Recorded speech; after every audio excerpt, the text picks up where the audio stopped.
Recording by Cliff Stone of Sydney, Australia.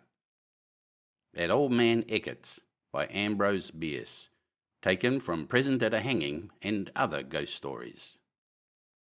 Philip Eckert lived for many years in an old, weather-stained wooden house about 3 miles from the little town of Marion in Vermont. There must be quite a number of persons living who remember him, not unkindly, I trust, and know something of the story that I am about to tell. Old Man Eckert, as he was always called, was not of a sociable disposition and lived alone. As he was never known to speak of his own affairs, nobody thereabout knew anything of his past, nor of his relatives, if he had any. Without being particularly ungracious or repellent in manner or speech, he managed somehow to be immune to impertinent curiosity, yet exempt from the evil repute with which it commonly revenges itself when baffled. So far as I know, Mr. Eckert's renown as a reformed assassin, or a retired pirate of the Spanish Main, had not reached any ear in Marion. He got his living cultivating a small and not very fertile farm. One day he disappeared, and a prolonged search by his neighbours failed to turn him up or throw any light upon his whereabouts or whyabouts. Nothing indicated preparation to leave. All was as he might have left it to go to the spring for a bucket of water. For a few weeks little else was talked of in that region. Then Old Man Eckert became a village tale for the ear of the stranger.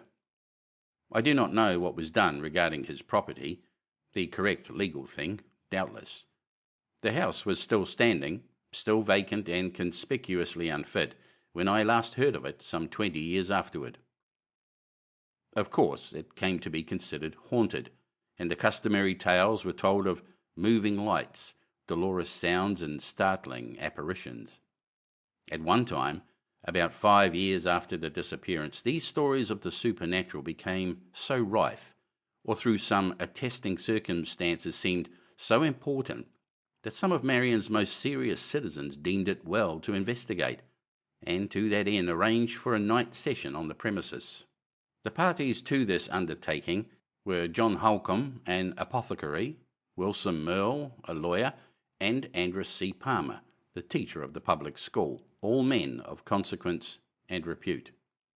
They were to meet at Holcomb's house at 8 o'clock in the evening of the appointed day, and go together to the scene of their vigil, where certain arrangements for their comfort, a provision of fuel and the like, for the season was winter, had been already made.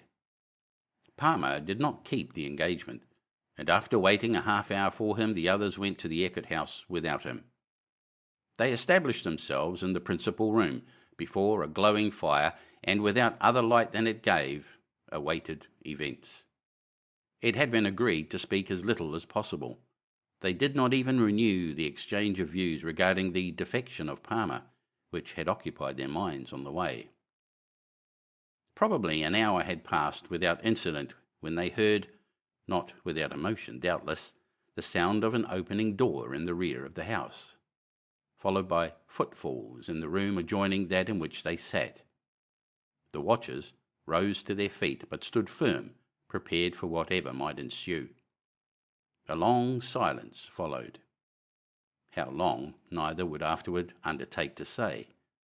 Then the door between the 2 rooms opened, and a man entered. It was Palmer. He was pale, as if from excitement, as pale as the others felt themselves to be. His manner, too, was singularly distrait. He neither responded to their salutations, nor so much as looked at them, but walked slowly across the room in the light of the failing fire, and opening the front door, passed out into the darkness. It seems to have been the first thought of both men that Palmer was suffering from fright, that something seen, heard, or imagined in the back room had deprived him of his senses. Acting on the same friendly impulse, both ran after him through the open door, but neither they nor anyone ever again saw or heard of Andrews Palmer. This much was ascertained the next morning. During the session of Mrs. Holcomb and Merle at the haunted house, a new snow had fallen to a depth of several inches upon the old. In this snow, Palmer's trail from his lodging in the village to the back door of the Eckert house was conspicuous. But there it ended.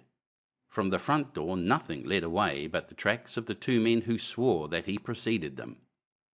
Palmer's disappearance was as complete as that of old man Eckert himself, whom, indeed, the editor of the local paper somewhat graphically accused of having reached out and pulled him in.